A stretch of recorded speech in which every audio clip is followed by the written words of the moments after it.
കാസർഗോഡ് യുവാവിനെ തട്ടിക്കൊണ്ടുപോയി. നഗരത്തിൽ ഉടുപ്പി ഹോട്ടലിന് സമീപമാണ് ആന്ധ്രാപ്രദേശ് രജിസ്ട്രേഷൻ കാറിലെത്തിയ സംഘം യുവാവിനെ തട്ടിക്കൊണ്ടുപോയത്.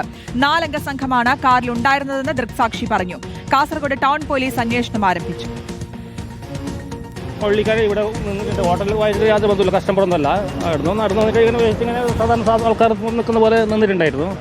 അവിടുന്ന് ഒരു 4 ടീം വന്നു. ആന്ധ്രാപ്രദേശിൻ്റെ രജിസ്ട്രേഷൻ വണ്ടി നമ്പർ പറഞ്ഞില്ലേ, അവർ എനിക്കൊന്ന് ചുരുങ്ങിയത് 4 പേര്, മിനിമം 4 പേര് എനിക്ക് തോന്നുന്നത്. കാരണം നമ്മൾ കുറച്ച് തിരക്കുള്ള സമയം, രാവിലെ ആയതുകൊണ്ട് കുറച്ച് തിരക്കുള്ള സമയം നമുക്ക് കൂടുതൽ ശ്രദ്ധിക്കാൻ പറ്റില്ല. പിന്നെ അങ്ങനത്തെ ഒരു മാറ്ററല്ല ശ്രദ്ധിക്കേണ്ട പറ്റിയത്. അവർ വന്ന് ഇവനെ പിടിക്കുമ്പോൾ അവനത് ഒന്നും ഒരു പിടിക്കുമ്പോൾ ഒരു ഇത് കാണിക്കുമല്ലോ, ഒന്നും കാണിച്ചില്ല. സൈലൻ്റായിട്ട് അവർ കൂടെ പോയി. അത് നല്ല ബലമായിട്ട് പിടിച്ചിട്ട് കൊണ്ടുപോയി. വണ്ടിയിൽ കയറ്റി വണ്ടി കൂടെ നേരെ പോയി. ഈ ഭാഗത്ത് നമ്മുടെ മംഗളപുരം ഭാഗത്ത് ഈ ചൗക്കി ഇത് കയറ്റി പോയി. അപ്പുറത്തെ കാറിലേക്ക് പിടിക്കുന്നുണ്ട്. പക്ഷേ അവനൊരു ബലം പ്രയോഗത്തിൻ്റെ ഒരു സൈലൻ്റായിട്ട് അവൻ പോയി. അതായത് എന്തെങ്കിലും ഒരാൾ പിടിക്കുമ്പോൾ എന്തെങ്കിലും ഒരു ചെയ്യുമല്ലോ, ഒന്നുമില്ല, അവൻ സൈലൻ്റായിട്ട് അവൻ പോയി. കാസർഗോഡാണ് യുവാവിനെ തട്ടിക്കൊണ്ടുപോയിരിക്കുന്നത്. അരുൺ പൂപ്പറമ്പയുണ്ട് സ്ഥലത്ത് നിന്നും. അരുൺ, ഈ യുവാവ് ആരാണ്, എന്താണ് സംഭവം എന്നാണ് മനസ്സിലാക്കുന്നത്? എന്തെങ്കിലും സൂചന ലഭിച്ചിട്ടുണ്ടോ? ശ്രുതി, ഈ യുവാവിനെ തിരിച്ചറിയാൻ ഇതുവരെ കഴിഞ്ഞിട്ടില്ല. പോലീസ് അതിന്റെ അന്വേഷണം ആരംഭിച്ചിട്ടുണ്ട്. ഇന്ന് ഉച്ചയ്ക്ക് 12:30യോടെയാണ് ഈ സംഭവം ഉണ്ടായത്. കാസർഗോഡ് നഗരത്തിൽ ദേശീയപാതയോരത്തുള്ള, ഞാനിപ്പോൾ നിൽക്കുന്നത് ആ ഹോട്ടലിന് മുന്നിലാണ്, ഉടുപ്പി ഹോട്ടലിന് മുന്നിലാണ്.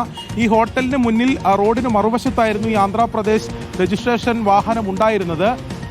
അവിടെ നിന്ന് ഒരു 4 അംഗ സംഘമാണെന്നാണ് ഇപ്പോൾ ദൃക്സാക്ഷികൾ പറയുന്നത്. തൊട്ടിപ്പുറം ഈ ഹോട്ടലിനോട് ചേർന്ന് ഹോട്ടലിന് സമീപം ഒരു യുവാവ് ഉണ്ടായിരുന്നു. ആ യുവാവിനെ ഈ 4 അംഗ സംഘം ഈ വാഹനത്തിൽ, ഈ കാറിൽ, ആന്ധ്രാപ്രദേശ് രജിസ്ട്രേഷൻ കാറിൽ വന്ന ആ സംഘം ഇവിടെ നിന്ന് ഈ തട്ടിക്കൊണ്ടുപോയി ആ കാറിലേക്ക് കയറ്റി പിന്നീട് മംഗളൂരു ഭാഗത്തേക്ക് പോയി എന്നതാണ് ഇപ്പോൾ ദൃക്സാക്ഷി പറയുന്നത്. പോലീസും അത്തരത്തിലുള്ള വിവരങ്ങളാണ് ലഭിക്കുന്നത്. പ്രാഥമികമായിട്ടുള്ള വിവരങ്ങൾ മാത്രമാണ്. ഉച്ചയ്ക്ക് 12:30യോടെയാണ് ഈ സംഭവം ഉണ്ടായത്. ഇതാരാണ് ഈ യുവാവ് എന്ന കാര്യത്തിൽ ഇപ്പോൾ ഒരു വ്യക്തതയുണ്ടായിട്ടില്ല. പോലീസ് അത് സംബന്ധിച്ച അന്വേഷണം ആരംഭിച്ചിട്ടുണ്ട്.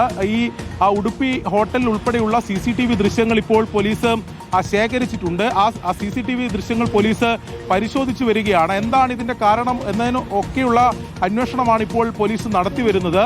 എന്തായാലും പട്ടാപ്പകലാണ് ഇത്തരത്തിലൊരു സംഭവം ഉണ്ടായിട്ടുള്ളത്. ഒരു യുവാവിനെ 4 അംഗ സംഘം കാറിൽ തട്ടിക്കൊണ്ടുപോവുകയാണ്. മംഗളൂരു ഭാഗത്തേക്കാണ് പോയിട്ടുള്ളത് എന്ന് ഇപ്പോൾ പോലീസ് ഏകദേശം സ്ഥിരീകരിക്കുന്നുണ്ട്. കുമ്പള ഭാഗത്ത് നിന്ന് ഇതേ കാർ കണ്ടു എന്ന നിലക്കുള്ള വിവരം കൂടി പോലീസിന് ലഭിച്ചിട്ടുണ്ട്. അങ്ങനെയാണെങ്കിൽ മംഗളൂരു ഭാഗത്തേക്കായിരിക്കും, അതായത് തലപ്പാടി ചെക്ക് പോസ്റ്റ് കഴിഞ്ഞ് മംഗളൂരു ഭാഗത്തേക്കായിരിക്കും ഈ സംഘം പോയിട്ടുണ്ടാവുക എന്നൊരു നിഗമനത്തിലാണ് പോലീസ്. എന്തായാലും ഈ CCTV ദൃശ്യങ്ങൾ ഈ ഹോട്ടലിനെയും അതോടൊപ്പം തന്നെ സമീപത്തെ വ്യാപാര സ്ഥാപനങ്ങളിൽ ഈ CCTV ദൃശ്യങ്ങൾ പോലീസ് ശേഖരിച്ചിട്ടുണ്ട്. ആ ദൃശ്യങ്ങളിൽ ഇത് പതിഞ്ഞിട്ടുണ്ടെന്നാണ് നമുക്ക് ലഭിക്കുന്ന വിവരം. അങ്ങനെയാണെങ്കിൽ അത് കേന്ദ്രീകരിച്ചുകൊണ്ട് അതിൽ ഈ യുവാവിനെ തിരിച്ചറിയാൻ കഴിയും എന്ന പ്രതീക്ഷയാണ് പോലീസിനുള്ളത്. അത് കേന്ദ്രീകരിച്ചുകൊണ്ടുള്ള അന്വേഷണമാണ് ഇപ്പോൾ നടത്തി വരുന്നത്. ശ്രുതി, കാസർഗോഡാണ് യുവാവിനെ 4 അംഗ സംഘം തട്ടിക്കൊണ്ടുപോയത്. CCTV ദൃശ്യങ്ങളടക്കം ശേഖരിച്ചപ്പോൾ അന്വേഷണം ഊർജിതമായി നടക്കുകയാണ്. അരുൺ പൂപ്പറമ്പയാണ് വിശദാംശങ്ങൾ നൽകിയത്.